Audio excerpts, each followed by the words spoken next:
प्रिय आत्माओं, आज मैं आपसे एक ऐसी बात कहने जा रहा हूं जो यदि आपके हृदय में उतर गई तो जीवन को देखने का आपका दृष्टिकोण बदल जाएगा। ध्यान से सुनिए। एक दिन मकान मालिक आएगा और चाबी लेने के लिए आएगा। यह संसार एक सराय है और यह शरीर एक किराए का मकान। जिस प्रकार कोई व्यक्ति कुछ समय के लिए किराए के घर में रहता है, उसी प्रकार हमारी आत्मा इस शरीर रूपी मकान में कुछ वर्षों के लिए आई है। जिस दिन हमारा जन्म हुआ, उसी दिन परमात्मा ने हमें यह शरीर सौंप दिया और कहा, जा, इस संसार में रह। प्रेम करना, सेवा करना, सत्य के मार्ग पर चलना, किसी का दिल मत दुखाना, और समय पूरा होने पर यह शरीर मुझे वापस सौंप देना। लेकिन संसार में आते ही मनुष्य भूल गया कि वह किराएदार है। वह कहने लगा, यह मेरा घर है, यह मेरा शरीर है, यह मेरा धन है, यह मेरा परिवार है, यह मेरी पहचान है। यही भूल जीवन का सबसे बड़ा भ्रम बन गई। भाइयों और बहनों, क्या आपने कभी देखा है कि जब किराए का समय पूरा हो जाता है तो मकान मालिक एक दिन अचानक दरवाजे पर आ जाता है। वह कहता है, बेटा, अब समय पूरा हो गया है, कृपया चाबी लौटा दो। किराएदार चाहे कितना भी रोए, कितना भी धन दे, कितना भी आग्रह करे, लेकिन मकान खाली करना ही पड़ता है।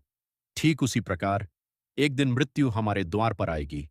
वह किसी को पहले सूचना नहीं देती।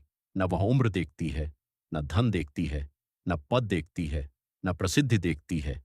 जब समय पूरा होता है तब परमात्मा कहते हैं, अब मेरे दिए हुए शरीर की चाबी मुझे वापस दे दो।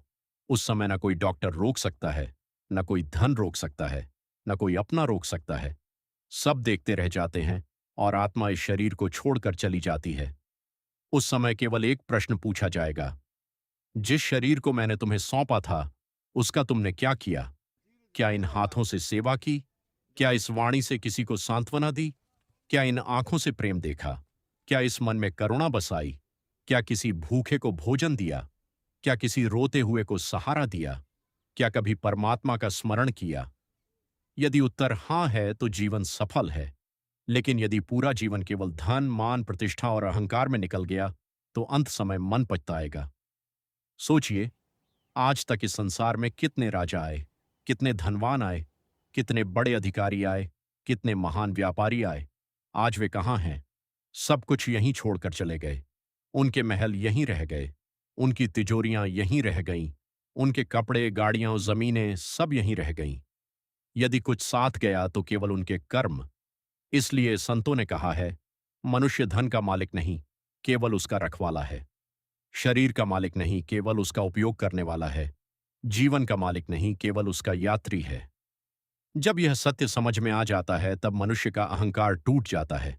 फिर वह किसी से बैर नहीं रखता, किसी से ईर्ष्या नहीं करता, किसी का अपमान नहीं करता, क्योंकि उसे पता है, मुझे भी जाना है, उसे भी जाना है, सबको जाना है। तो फिर घृणा किस बात की? अहंकार किस बात का? प्रिय आत्माओं, आज से एक संकल्प लें। हर सुबह उठकर स्वयं से पूछें, यदि आज मकान मालिक आ जाए और कहे, चाबी वापस कर दो, तो क्या मैं निश्चिंत होकर यह चाबी लौटा सकूंगा? क्या मेरे मन में किसी के प्रति द्वेष है? क्या मैंने किसी का दिल दुखाया है? क्या मैंने अपने माता पिता का सम्मान किया?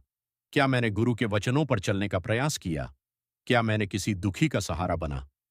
यदि उत्तर नहीं है तो अभी भी समय है। जब तक सांस चल रही है तब तक अवसर है।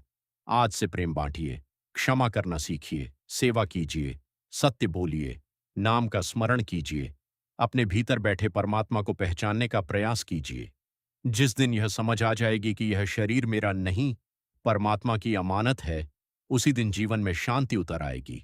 और जब अंतिम क्षण आएगा, जब परमात्मा मुस्कुराकर कहेंगे, बेटा, अब समय पूरा हो गया है, चाबी मुझे वापस दे दो, तब आपकी आत्मा मुस्कुराकर कहेगी, प्रभु, यह शरीर आपका था, आपकी अमानत थी।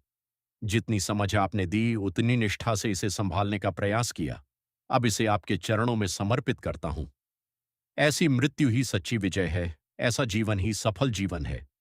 आइए अंत में हम सब मिलकर प्रार्थना करें, हे प्रभु, हमें ऐसा जीवन दो कि जब आप चाबी लेने आए तब हमें कोई पछतावा न हो।